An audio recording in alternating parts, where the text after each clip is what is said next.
धन्य है वो पिता, धन्य है वो गुरु जिसने हम जैसे अनगढ़ बच्चों को जो गलत रास्ते में चल रहे थे उनको सही रास्ते में चलने की ऐसी शक्ति दी, ऐसी आवाज लगाई, ऐसी विधा बताई, ऐसा सत्संग सुना दिया जिससे हम सबका जीवन बदलता हुआ चला गया। भाइयों बहनों, यह जीवन जब बदल जाता है तो भगवान के चरणों में चढ़ जाता है।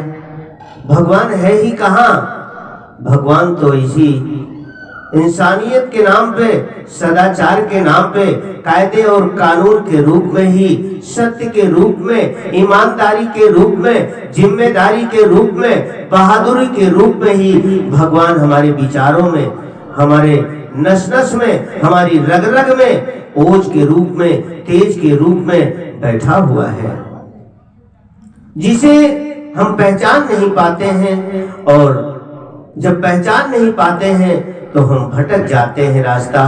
और जो आज काम और क्रोध की जो माया है, जो संसार में भगवान की माया जो ऐश्वर्य के रूप में आपको दिखाई पड़ती है, उसी ऐश्वर्य में हम भटक जाते हैं।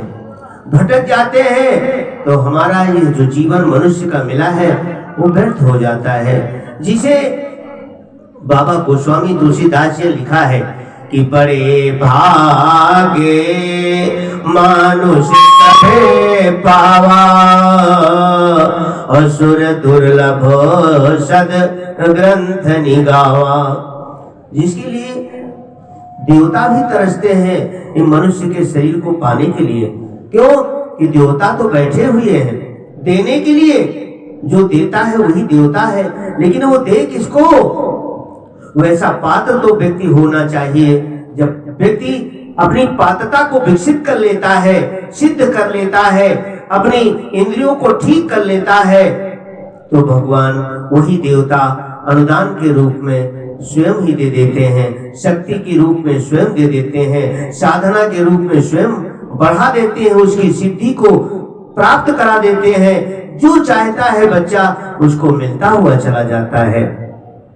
नहीं तो हम करते क्या है? तन को सुखा देते हैं, जीवन को सुखा देते हैं, ना मालूम क्या क्या चीज खाते और पीते हैं, उसको बर्बाद कर देते हैं। और बर्बाद करने के बाद भी हमको कुछ प्राप्ति नहीं होती है।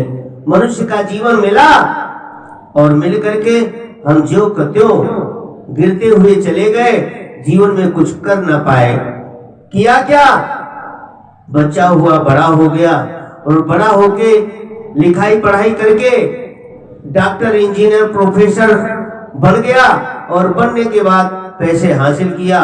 पैसे हासिल करने के बाद 2-4 गाड़ी बंगला सब खरीद लिया, बना लिया, खाने पीने लगा, वो भी उसी तरीके से जैसे आज की हवा है, उस हवा में वो प्रवेश कर गया और प्रवेश करके वो सारी जिंदगी गुजार दिया, लेकिन भगवान का नाम नहीं ले पाया।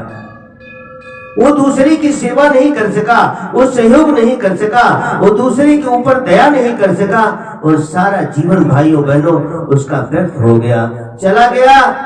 लेकिन जब ऐसी स्थिति चारों तरफ इस दुनिया में हाहाकार मचा देती है, तो भाइयों बहनों फिर कोई न कोई महापुरुष अवतरित होता है, वो परमात्मा अवतरित करा देता है, और अवतरित करा करके एक रास्ता में चलने के लिए कोई न कोई माध्यम बना देता है उसका, और वो चलने लगता है तो दुनिया धीरे धीरे बदलती हुई चली जाती है। अब्राहम लिंकन का नाम आपने सुना होगा, जिसने इस दुनिया के दर्द को दूर करने के लिए, उस निग्रोज के अनुशासन को दूर करने के लिए, प्रशासन की व्यवस्था को बदलने के लिए, जो नाजायज लोगों को परेशान किया जाता रहा, उसको दर्द हुआ, दुख हुआ, और उसने एक पुस्तक लिखी, अंकल टॉम्स केबिन, टॉम काका की कुटिया। उस पुस्तक के माध्यम से, उस विचारों के माध्यम से इतनी क्रांति फैल गई, इतनी क्रांति फैल गई कि लोग बदलते चले गए, और उसका साथ देने वाली वो महिला खड़ी हो गई, और उसके माध्यम से उसके प्रशासन को, उसके शासन को बदलना पड़ा, उस कानून को बदलना पड़ा। भाइयों बहनों, ये क्या है? ये विचार है, ये शक्ति है। और जब विचार शक्ति इस रूप में अवतरित होती है तो कहीं न कहीं कोई न कोई परिवर्तन उसका अवश्य होता है। परम पूज्य गुरुदेव ने, आप सबको पता है, प्रतिवर्ष यहाँ आपके यहाँ कार्यक्रम होता है इस बलिया में। आप सबका बड़ा सौभाग्य है, इस भृगु की तपस्थली में आप सब बैठ करके तपस्या करते हैं, सुनते हैं, जहाँ ऋषियों ने तपस्या की है, और उसमें सुन करके अपने जीवन को धन्य बनाने के लिए परम पूज्य गुरुदेव ने क्या किया, विचारों के माध्यम से, उसी काका की कुटिया की तरीके से नहीं, बल्कि इतने विचारों को लिख दिया जो आज तक किसी महापुरुष ने नहीं लिखा है। अगर कहीं सोचा जाए, विचारा जाए, यदि खोज किया जाए तो खोज करने में कहीं निकलेगा सारे विश्व में अगर कोई ऐसा है विचारों को लिखने वाला तो एक है वेदमूर्ति तपोनिष्ठ पंडित श्री राम शर्मा आचार्य जी है, जो विचारों के रूप में वेद पुराण आज स्मृति सभी का भाष्य कर दिया। और भाष्य करके यहाँ नहीं, जो आप जिस विषय में सोचना चाहते हैं उस विषय के लिए विचारों को लिख दिया पुस्तक के रूप में। भाइयों बहनों, विचार ही महत्वपूर्ण है, विचार ही मुख्य है। इसलिए कि जब तो हम करते हैं, कोई दुर्गा का जप करता है, कोई सरस्वती का जप करता है, कोई लक्ष्मी का जप करता है, कोई किसी देवी देवता का जप करता है, करता रहता है। अभी आपने सुना कि अगणित उपासनाएं फैली है, आज घर घर अगणित उपासनाएं, एक उपासना नहीं है। लेकिन उपासना के साथ जो परम पूज्य गुरुदेव ने कहा था, बेटा उपासना हमारी तब फलित होगी जब हमारी साधना सर्वप्रथम हो जाएगी। जब हमारी साधना होगी तो उपासना नंबर 2 की बात है। उपासना तो आप करें, लेकिन साधना सबसे नंबर 1 में करें। जब साधना आप करेंगे, अपनी इंद्रियों को ठीक करेंगे, अपने आहार विहार को ठीक करेंगे, अपने खान पान को ठीक करेंगे। जो आज इधर उधर की चीजें को खाते हैं, आज हर आदमी नशा में डूबा हुआ है, चाहे वो बीजे कर रहा हो, चाहे एमटेक कर रहा हो, चाहे एमसीए कर रहा हो, चाहे बीसीए कर रहा हो, चाहे जहां जो भी डिग्री लिए बैठा है, आज वो डिग्री लेकर के आज अपने जीवन को, अपने विचारों को पतन के गर्त में गिराता हुआ चला जा रहा है। भाइयों बहनों, ये विचार, ये दोबारा ये मनुष्य का जीवन नहीं मिलेगा। इसलिए मनुष्य का जीवन मिला है तो अपने विचारों को ठीक करना पड़ेगा। विचारों को ठीक करने के लिए ही राम की उपासना किसी ने किया, किसी ने शंकर की उपासना किया, किसी ने हनुमान की उपासना किया, लेकिन चोरी, बेईमानी, उठाईगिरी, बदमाशी नहीं बंद किया। तो भाइयों बहनों, इससे कोई उसका भगवान का लेना देना नहीं है। ये तो कायदे और कानून का नाम है, इंसानियत का नाम है, अनुशासन का नाम है भगवान। तो इसलिए भगवान इतना बेवकूफ नहीं है कि जरा सी हमने अगरबत्ती सुलगाई और जरा सा 2 फूल डाले और नैवेद्य लगाया, इलायची दाना चढ़ाया, हे भगवान हमारी ये मनोकामना पूरी कर दो। माता जी के प्रवचन सुना होगा, माता जी इसीलिए उदाहरण दिया करती थी, बेटा भगवान ये कायदे और कानून का नाम है।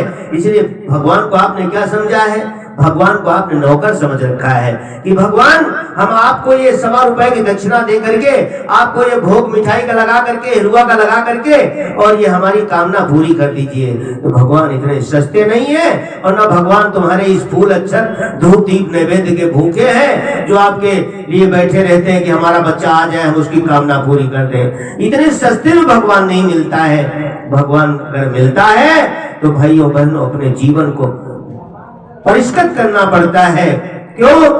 कि प्रेम गली साकरी और जामे तो ना समाए, और जब मैं था तब हरि नहीं, और बहरी है मैं नाए।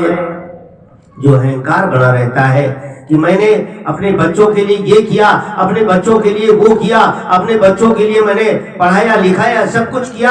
अरे ये तो जिम्मेदारी है आपका, आपका तो कर्तव्य है। पिता का कर्तव्य होता है, माता का कर्तव्य होता है अपने बच्चे को अच्छा संस्कार दे करके पढ़ाना लिखाना उसका कर्तव्य होता है, ये जिम्मेदारी होती है। भगवान ने जो जीवन आपको दिया है, जो परिवार दिया है, तो ये परिवार इसीलिए दिया है।